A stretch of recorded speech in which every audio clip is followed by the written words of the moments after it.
Today I'm in the Derwent Valley of the Peak District, ladybower reservoir, just a stone throw down there, pretty much A57 behind me. I've come to find a location with a very dark and sinister past. 2 murders and also the nearby accident which caused the loss of a limb to a very famous drummer.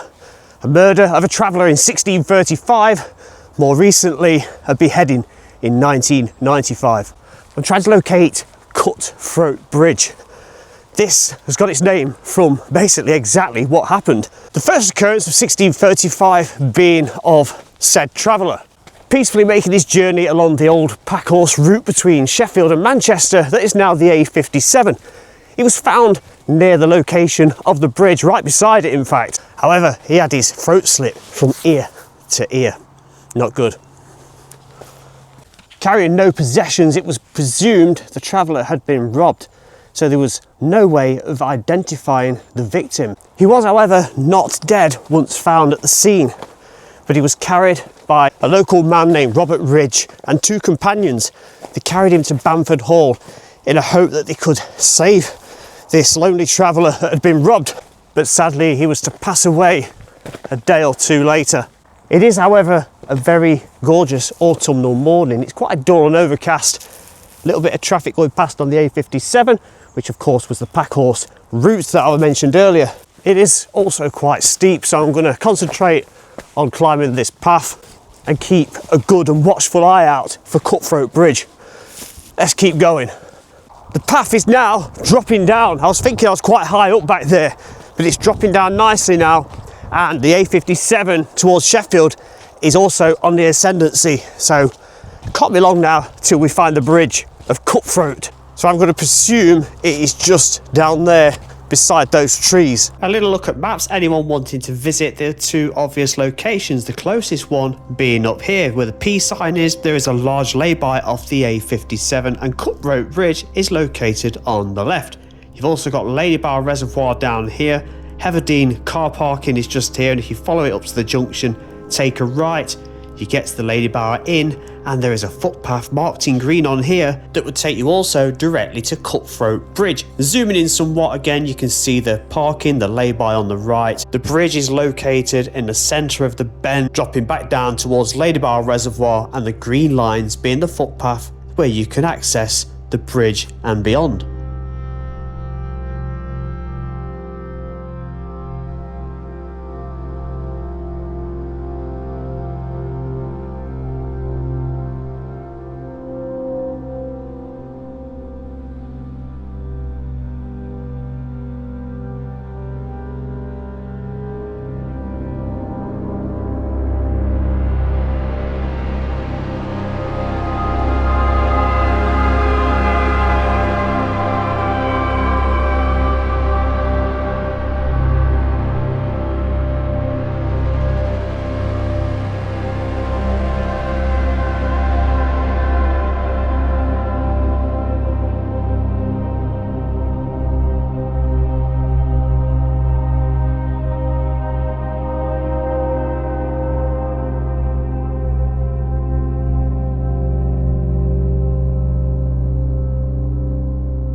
Here we have it, Cutthroat Bridge, the site of those 2 grisly murders. One I've already spoke to you about, and also there was an accident nearby which I'll also talk to you about too. Now let's go down and have a look at it.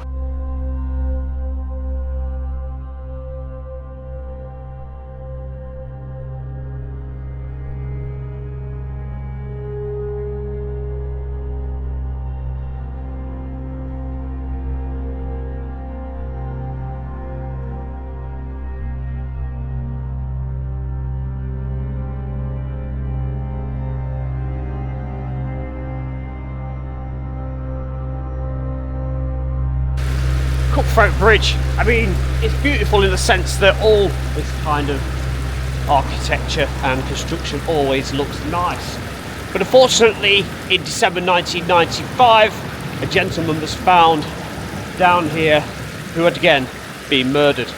Mr. McCarthy's body was found headless on the 23rd of December 1995. His head was nowhere to be found around this area or on the scene, and police investigating what had happened here, well, they started to become very interested in Mr. McCarthy's stepson. The case also reached public attention due to the fact that he was in fact the partner of pop singer Gabrielle.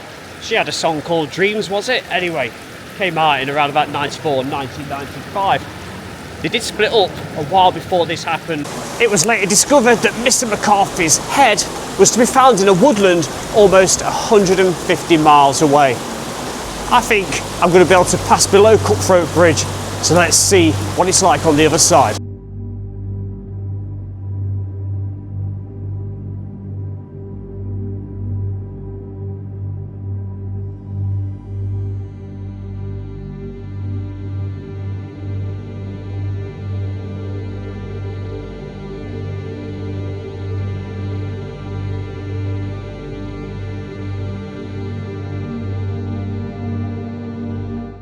You can quite clearly see here where the bridge has been extended, look. The original curve hidden away beyond this much wider section of a concrete structure. There also appears to be a channel down the centre that probably originally was used to guide the water down whilst these sides were actually being erected of the bridge. That's my theory anyway. I don't see any other purpose of them being there except as a temporary diversion of the water. And coming out the other side, you can see one of those concrete structures coming to an end just there, and the other one just coming into centre of shot just now, where the water would flow below the original ladybower bridge that is currently out of the water and quite often is during the spring, summer and autumn months. Got to also admire that high stone wall that does reinforce the A57 road as it heads down towards Ashupton Viaduct. I also mentioned previously an unfortunate incident involving a famous rock star. Now, thankfully this time, no throats were cut and no murders were involved, but it did involve Def Leppard drummer Rick Allen, who was involved in a car crash not far from here that cost him his arm. He was driving, I believe, his car, his Corvette I believe it was, at speed down these roads, crossed the bridge, went round a bend, and he was racing, I believe, an Alfa Romeo as well, and came off the road, crashed the car, and unfortunately crushed his arm, which led to its amputation. And I guess the rest is history. So quite a dark and depressing history. Cutthroat Bridge, you can see why it's got its name, can't you?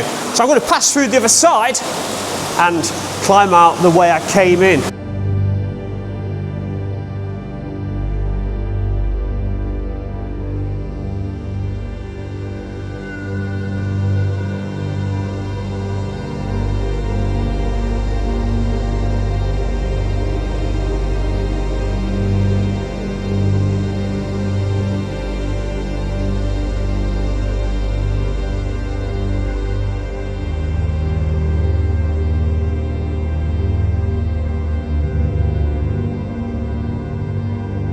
So there we have it, 2 murders and an awful loss of an arm.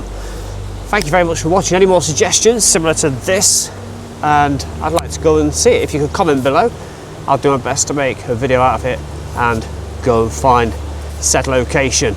Please drop all your comments down below. Thank you very much for watching. I'm Ant, this is Trekking Exploration, and I'll see you in the very next one. Bye for now.